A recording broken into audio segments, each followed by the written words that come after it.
आम्हाला जालियनवाला बाग हत्याकांडाची आठवण झाली। जालियनवाला बागेत जनरल डायरनं गोळ्या घातल्या, इथे भाजपच्या जनरल कायरने लाठीमार केला, अश्रुधूर सोडला,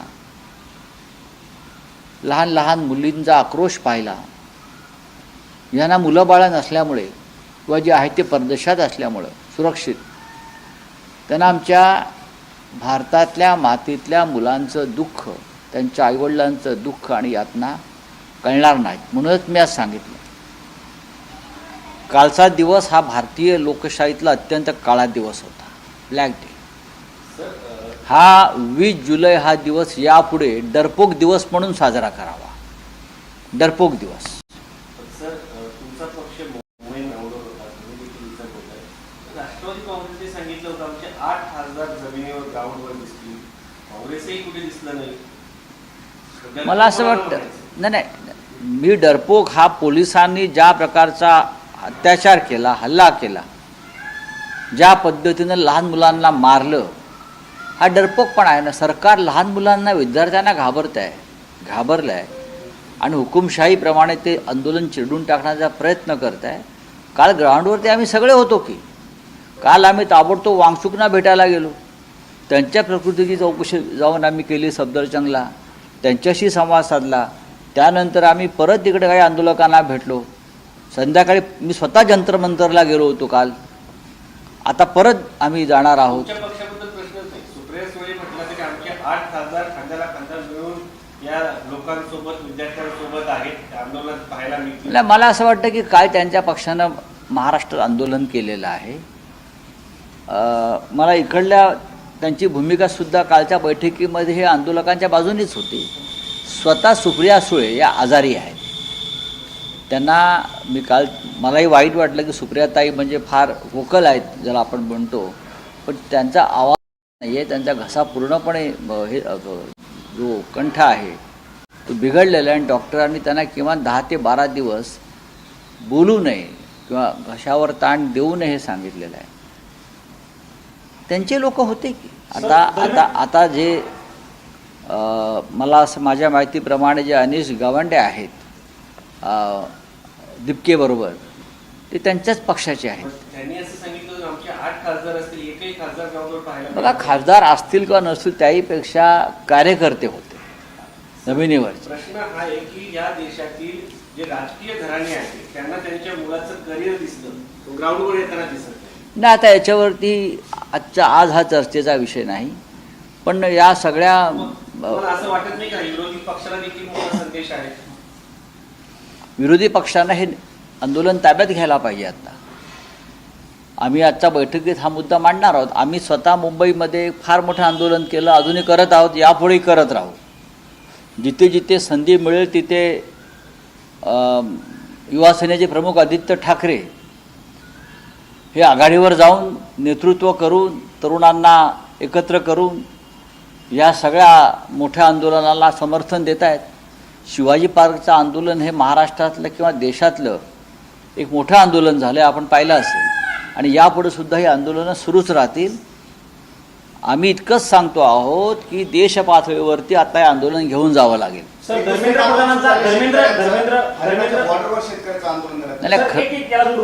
प्रधानांचा एक काल व्हिडिओ समोर आलेला आहे, एकीकडे आंदोलन करत असताना हसत धर्मेंद्र प्रधान निर्लज्ज आहेत ना, हे आमच्या जखमीवर मीठ चोळतायत। एका बाजूला तरुण मुलांवर, विद्यार्थ्यांवर, लहान मुलांवरती अमानुष लाठीचार्ज करतायत आणि ज्यांच्या विरोधामध्ये आंदोलन सुरू आहे हे क्रूर आणि विकृतपणे हसत हसत बाहेर पडतायत, तोंडामध्ये काहीतरी चघळत। याचा अर्थ किती काळजी आहे याने या मुलांची, याला क्रौर्य म्हणतात।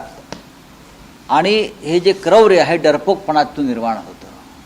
पण काल ही ठिणगी पडलेली आहे क्रांतीची, लक्षात घ्या, आणि हा वणवा पेटल्याशिवाय राहणार नाही। सर, देशाच्या एकीकडे आता शेतकरी देखील या आंदोलनामध्ये सहभागी होतील? नाही, खरं म्हणजे शेतकरी कालच येणार होते।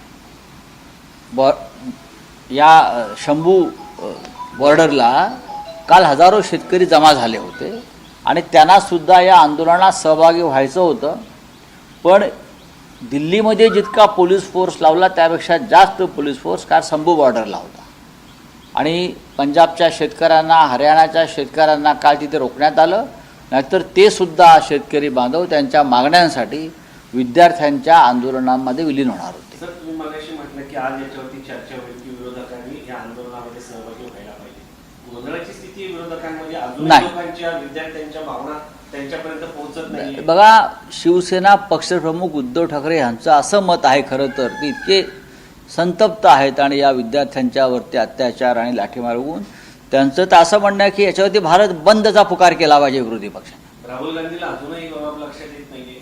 नाही, राहुल गांधींच्या लक्षात येते ना. राहुल गांधी स्वतः नीटच्या प्रकरणामध्ये सगळ्यात आधी आंदोलन त्यांनीच सुरू केलेलं आहे. राहुल गांधींनी या देशामध्ये नीटच्या विरोधामध्ये पहिला एल्गार जर कोणी पुकारला असेल, सभागृहामध्ये विद्यार्थ्यांना संबोधित करणं, अभिजित तितकेसारखा लाटाकाटा खाणं, याच्यात फरक वाटत नाही तुम्हाला? अजिबात फरक वाटत नाही. तुम्ही एक अजेंडा घेऊन जर माझ्याशी बोलता, तुमचं चॅनल मला माहिती आहे काय आहे ते, तुम्ही असं अजेंडा घेऊन जर बोलत असाल तर तुम्ही त्या आंदोलनाचा अपमान करता. हे मी ऑनलाईन सांगतोय. मला असं वाटत नाही की राजकीय नेत्यांच्या मुलांच्या करिअरसाठी ते मुलं बाहेर येत नाही.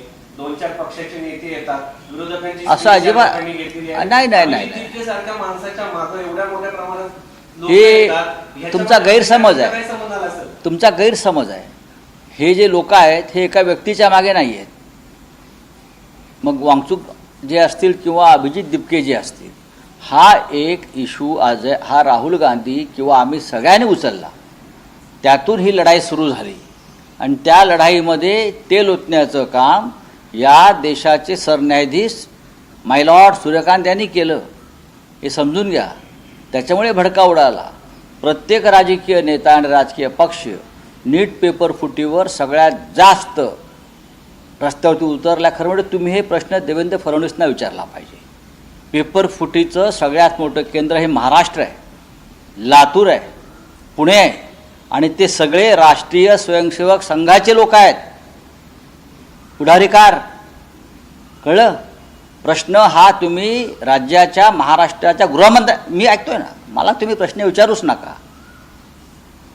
हा जो विषय आहे हा महाराष्ट्राशी संबंधित आहे. देवेंद्र फडणवीस यांचं मुख्यमंत्री नाही. मग मी तो तुमच्या पक्षाचे खासदार म्हणतात की आदित्य ठाकरे आम्हाला भेटत नाही, ग्राउंडवर येत नाही. याच्यामध्ये काय संबंध आहे? तुम्ही व्यक्त होतात. प्रश्न आहे की विरोधकांचे प्रश्न मांडायला अभिजित दिपकेला अमेरिकेतून इथे यावं लागलं सर. नाही, असं काय नसतं. हा तुमचा प्रश्न, हळू बोला जरा. हा प्रश्न अत्यंत मूर्खपणाचा आहे. तुम्ही अभ्यास करून या. आदित्य ठाकरेच ग्राउंडवर आहेत. आदित्य ठाकरे अत्यंत ग्राउंडवरती आहेत. अमेरिकेतून कोणी आलं, लंडनवरनं कोणी आलं किंवा न्यूयॉर्कमधून कोणी आलं म्हणून आंदोलन होत नाही. आम्ही सगळे त्या आंदोलनाच्या पाठीशी आहोत म्हणून ते आंदोलन यशस्वी होत आहे. काल केजरीवाल आंदोलनामध्ये होते, काल समाजवादी पार्टीचे लोक आंदोलनामध्ये होते, काल भीम आर्मीचे नेते आंदोलनामध्ये होते, काल आमचे लोक आंदोलनामध्ये होते. आम्ही सातत्याने त्या आंदोलनाच्या पाठीशी आहोत. काल उद्धव ठाकरे यांनी किमान 25 वेळा याच्यावर त्यांच्याशी चर्चा केलेली आहे.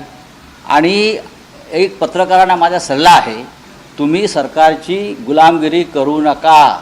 हे सरकार अत्यंत क्रूर आहे, हे सरकार अत्यंत निर्घृण आहे. आणि नरेंद्र मोदी आणि अमित शहा यांनी काल ज्या पद्धतीनं या देशातल्या युवकांवरती हल्ला केलेला आहे, लाठीमार केलेला आहे, असं क्रौर्य फक्त ब्रिटिश काळामध्ये जालियनवाला बाग हत्याकांडात दिसलं. निशस्त्र मुलांवर, मुलींवर, त्यांच्या पालकांवर जे हल्ले केले त्याच्यामुळे या देशामध्ये एक जो असंतोष आणि उद्रेक झालेला आहे त्याचासुद्धा विचार स्वतःला पत्रकार संबंधाच्या तरुणांनी केला पाहिजे. राऊत साहेब, तुम्ही आता बोलताना म्हटले की भारत बंदची एक प्रकारे भारत बंद झाला पाहिजे अशा पद्धतीने उद्धव ठाकरेंची भूमिका आहे असं तुम्ही बोलताना आता म्हणाले. त्या अनुषंगाने काय तुम्ही पुढे जाणार आहात का? त्या अनुषंगाने त्यांची भूमिका आम्ही काल चर्चा केली. त्यांचं असं म्हणणं आहे की ज्या प्रकारचं आंदोलन काल झालं या देशामध्ये, देशाच्या राजधानीमध्ये, ते अत्यंत गंभीर आहे, चिंताजनक आहे. ज्या पद्धतीनं पोलिसांनी क्रौर्याची परिसीमा गाठली ती अत्यंत भयंकर आहे. खरं म्हणजे या प्रश्नावर फक्त दिल्लीत नाही तर देशभरामध्ये, भारतामध्ये सर्व राजकीय पक्षांनी एकत्र येऊन वणवा पेटवायला पाहिजे, ही त्यांची भूमिका आहे.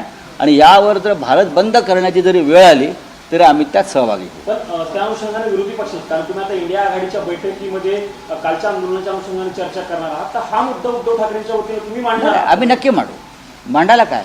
महाराष्ट्रामध्ये काल 4 ठिकाणी मोठं आंदोलन झालं. आपण पुण्यातलं पाहिलं असेल, आपण नागपूरला पाहिलं असेल, शिवसेनेनेच केलेलं आंदोलन, आणि त्याच्यामध्ये सर्व क्षेत्रातले तरुण वर्ग काल नागपूरला उतरला होता. आता त्याच्यानंतर जिल्ह्यातल्या प्रत्येक ठिकाणी हे जेन झीचं आंदोलन सुरू होईल. तर राज्यसभेमध्ये अमित शहा वंदे मातरम विधेयक आणणार आहेत, 3 वर्षाची शिक्षा दिली जाणार आहे जर 18 आणलं. स्वतःला येतं का वंदे मातरम? किंवा त्यांचे जे नेते आहेत प्रधानमंत्री, ते टेलिप्रॉम्प्टरशिवाय वंदे मातरमची पूर्ण कडवी म्हणू शकतात का? त्यांनी म्हणून दाखवावं. सेंट्रल हॉलमध्ये आम्ही येतो, टेलिप्रॉम्प्टरशिवाय वंदे मातरम देशामध्ये काय चाललं आहे आणि तुम्ही काय करताय. वंदे मातरमसाठी सक्ती करण्याची गरज नाही गृहमंत्रीजी.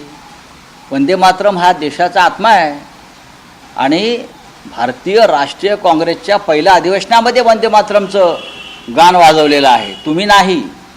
ज्यांनी देशाच्या स्वातंत्र्यात आणि स्वातंत्र्यानंतर आपल्या कार्यालयावर 52 वर्ष तिरंगा फडकवला नाही, त्यांना आता राजकीय कारणासाठी वंदे मातरमची आठवण यावी यासारखं दुर्दैव नाही. बोले हिंदी में क्या है भाई? सर, जो बीजेपी प्रोटेस्ट को लेकर आप लोगों का क्या स्टैंड है? कल जिस तरह से एक्शन लिया गया प्रशासन के द्वारा, जो खबर है सर 118 प्रोफेशनल पुलिस जो ऑफिशियल्स और सिक्योरिटी ऑफिसर वो इंजर्ड हुए हैं, गाड़ियां भी तोड़ी गई, कुछ पुलिस वालों के बच्चे भी। आंदोलन में ये होता है, आंदोलन जब होता है लाखों की संख्या में लोग आंदोलन, लोकतंत्र में आंदोलन का बहुत महत्व होता है. आप इस आंदोलन को नज़रअंदाज नहीं कर सकते. लाखों युवा कल आए थे, बॉर्डर पर किसान भी आए हैं. आपने देखा होगा आज किसान दिल्ली में आएंगे.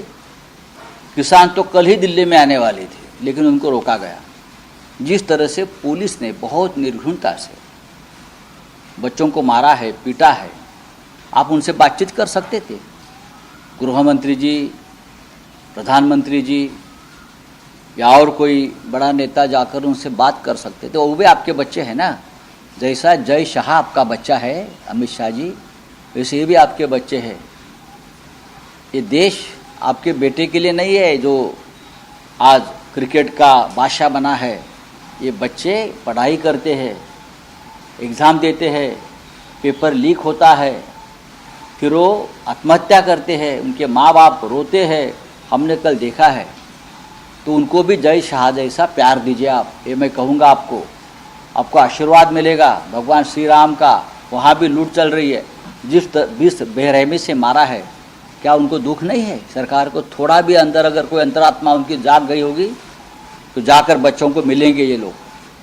मोदी बड़ी बड़ी बातें करते हैं ना मानवता की, मैं फ़कीर हूँ, मैं लकीर हूँ, तो फ़कीर का आत्मा जिंदा होना चाहिए. सर, राहुल गांधी ने सर जो पीएम मोदी हैं उन्हें most anti youth prime minister label दिया है. सर, उनकी बात से आप कितना इत्तेफाक रखते हैं, कितना सहमत हैं? मैं इत्तेफाक रखता हूँ, हम सहमत हैं. सर, सीजेपी का जो प्रोटेस्ट है आज फिर है, उन्होंने कहा कि हम सब देखिए, आंदोलन हुआ है, कल बड़ा आंदोलन हुआ, लेकिन जो मांग है पेपर लीक के जो असली गुनहगार है एजुकेशन मिनिस्टर, उनकी इस्तीफे की मांग के लिए वांगचुक जी ने फास्ट शुरू किया है ना. जंतर मंतर पर जो बच्चा आए हैं, बैठे हैं, कल उसने लाठियाँ खाई है, हाँ, आंसू गैस भी सहन किया है. अगर गोलियां चलाते तो छाती पर गोली झेलने के लिए भी तैयार थे. किसके लिए? तो जो एक मांग है उसके लिए आपको धर्मेंद्र प्रधान को बचाना है और देश के युवाओं को एजुकेशन सिस्टम और देश को बचाना है. ये फ़र्क है. सर, एक और डील क्वेश्चन में आ गई है. Sir, India US trade deal, उसके अगेंस्ट में जो पंजाब के किसान हैं वो दिल्ली की तरफ आ रहे हैं. सर, डील क्या है और कैसे शंभू बॉर्डर पे इसको रोका गया? देखिए, शंभू बॉर्डर पर रोका गया है किसानों को. जी, ये सरकार किसान के विरोध में है, ये सरकार स्टूडेंट के विरोध में है. सभी के सरकार सिर्फ अपने स्वार्थ के लिए काम कर रही है, राजनीतिक स्वार्थ के लिए. ना किसानों की चिंता है, ना युवाओं की चिंता है. लेकिन जब किसान भी, खास करके पंजाब का किसान भी दिल्ली में आएगा तो ये सरकार को संसद से भागना पड़ेगा. सर राम मंदिर में डोनेशन का जो चोरी हुआ था सर, उसकी गिनती के लिए एक नई टीम बनाई गई है। सुप्रीम कोर्ट ने भी कल आदेश नहीं, लेकिन जो चोरी हो गया माल कहाँ है और ये चोरों के सरदार कहाँ है? वो तो यहाँ बैठे हैं दिल्ली में, झंडे वाला स्टेट में बैठे हैं। उनके ऊपर क्या कार्रवाई होगी? सबको बचाने का काम चल रहा है। सर एक आखिरी सवाल, तो प्रधानमंत्री एनडीए के सभी सांसदों के साथ बैठक ले रहे हैं मंगल मिलन। जिस तरह से हाँ? मंगल मंगल मिलन मिलन का नाम का प्रोग्राम आज है। हाँ, प्रधानमंत्री की मीटिंग होती है, उसको आप सिर्फ नाम दिया है मंगल। अरे नाम ही दे रहे हैं ना, मंगल मिलन, दंगल, कल दंगल मिलन हो गया ना। बाकी सांसद वो भी अटेंड रहेंगे, 6 सांसद। देखो वो बागी नहीं है, वो गद्दार है। बागी किसको कहते हैं? बागी भगत सिंह को कहते हैं, सुखदेव को कहते हैं। कल जो बच्चे आए थे वो बागी है। कल जो लाखों बच्चे सड़क पर उतरे थे, आप उसको बागी बोल सकते हो। वो खरीदे हुए बच्चे नहीं है ना। जो 50-50 करोड़ में अपने आप को बेचने के लिए तैयार हो गए, वो गद्दार होते हैं, वो बागी नहीं है। तो अगर हमारे 6 सांसद वहाँ गए हैं, वो गद्दार है और मंगल मिलन में जा रहे हैं। अगर वो कल दंगल मिलन में शामिल होते तो मैं उनको मान लेता। सर मराठी सर, आता एनडीएची बैठक पार पडते, पंतप्रधान नरेंद्र मोदी स्वतः बैठकीला पोहोचले आहेत. आपल्या पक्षात जे 6 खासदार बंडखोर बाहेर पडले ते या बैठकीला उपस्थित. बघा, बंडखोर म्हणणं हा या देशातल्या आणि जगातल्या आतापर्यंतच्या क्रांतिकारक बंडखोरांचा अपमान आहे. ते गद्दार आहे. बंडखोर कोणाला म्हणाल? क्रांतीवीर वासुदेव बळवंत फडणवीस होते, सुखदेव, राजगुरू, भगत सिंग, अशफाकुल्ला खां हे बंडखोर होते. काल लाखो विद्यार्थी जे रस्त्यावर उतरले नीट पेपर लीकच्या विरोधामध्ये आणि संसदेवर धडकले, ते लाखो विद्यार्थी बंडखोर होते, ते बागी होते. पण जे 50-50 कोटी रुपयाला विकले गेले 6 खासदार शिवसेनेचे जे मशालीवर निवडून आले, 6 खासदार, मी त्यांची नावं घेतो त्या गद्दारांची: संजय दिना पाटील, भाऊसाहेब वागचौरे, संजय देशमुख, ते संजय बंडू जाधव, ते नागेश आष्टे, बरं का. हे जे 6 खासदार आहेत हे बंडखोर नसून ते गद्दार आहेत. त्यांनी 50-50 कोटी रुपये घेतले आणि स्वतःचं ऑक्शन केला, लिलाव केला. त्याच्यामुळे ते जर त्या कुठल्या मंगल मिलनमध्ये गेले असतील तर त्यांचं मंगल त्याच्यातच आहे, गुलामी करण्यामध्ये. काल जे दंगल झाली ती दंगल मिलन होतं. अख्ख्या देशातून युवा आले आणि त्यांनी एक वैचारिक दंगल केली, संसदेवर धडकले. आम्ही त्यांना बंडखोर मानतो, आम्ही त्यांना बागी मानतो. ताब्यात घेण्यात आले. बघा, हे सरकार दुसरं काय करू शकतं? हे सरकार, आता तुम्ही ह्याचाही दोष कोणाला देणार? शेतकरी आले, शेतकऱ्यांचे प्रश्न आहेत. अमेरिकेबरोबर जे सरकार केलेलं आहे त्या संदर्भातले काही शेतकऱ्यांच्या जीवनात निर्माण झालेल्या समस्या आहेत. त्यांच्याशी कोण बोलणार? कुठे काय ते कृषी मंत्री? मग त्यांचाही राजीनामा मागायला पाहिजे शेतकऱ्यांनी. धर्मेंद्र प्रधानचा राजीनामा घ्यायला पाहिजे. त्याच पद्धतीनं शेतकऱ्यांचे जे मंत्री आहेत, शेती मंत्री, त्यांचाही राजीनामा घेतला पाहिजे. या देशात महागाई उसळली, अर्थमंत्र्यांचा राजीनामा घ्यायला पाहिजे. संरक्षण मंत्री अपक्ष आहेत, त्यांचा राजीनामा घ्यायला पाहिजे. आणि या सगळ्यांना जबाबदार असल्यामुळे नरेंद्र मोदींचा राजीनामा असायला पाहिजे.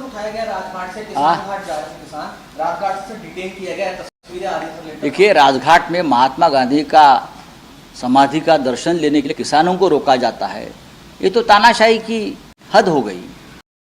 तानाशाही देश में है, लेकिन तानाशाही की हद हो गई है. आप किसानों को आप क्यों रोकते हो? किसान ने अपना क्या बिगाड़ा है? हाँ, किसान एक देश का हमारा एक आधार है, हाँ, मजबूती का आधार है. लेकिन आप उनको रोकते हो, युवाओं को रोकते हो. कल को रोकेंगे, देश में रहेगा कौन? चलो, थैंक यू.